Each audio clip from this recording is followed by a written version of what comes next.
Après ces riches heures dont on vient de raconter l'histoire, le château de Cannet a poursuivi sa vie de château jusqu'au XVIIe siècle, jusqu'au traité des Pyrénées, 1659, date à laquelle le Roussillon est devenu français. Et à partir de là, le château a été démantelé, il est tombé petit à petit en ruine, de telle façon que, au XIXe siècle, la municipalité de Cannet en extrait les pierres avec lesquelles on pavait les rues du village, de même que la population prit également l'habitude à ce moment-là de venir puiser les pierres dont elle avait elle-même besoin. Et en plus, les familles les plus pauvres du village y avaient élu domicile. C'est ainsi que le chœur de l'église avait été transformé en cuisine et la chapelle nord servait de chambre à coucher. Le temps a passé, le château a été complètement abandonné. Il servait de terrain de jeu aux enfants du village.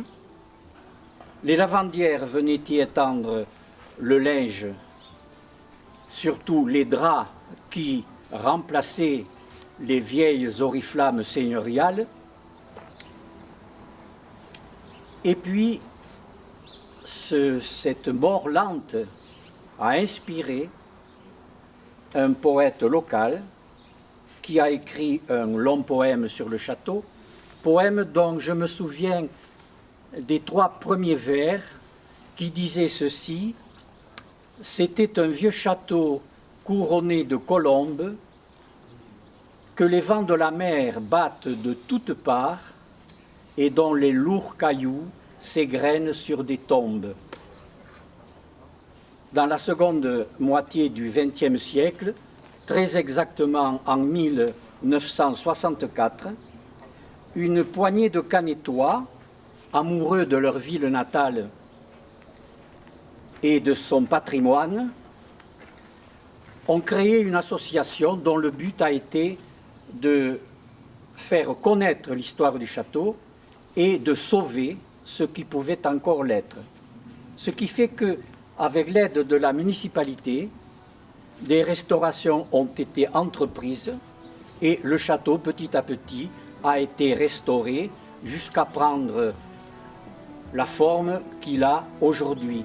Mais les travaux ne sont pas terminés, loin s'en faut.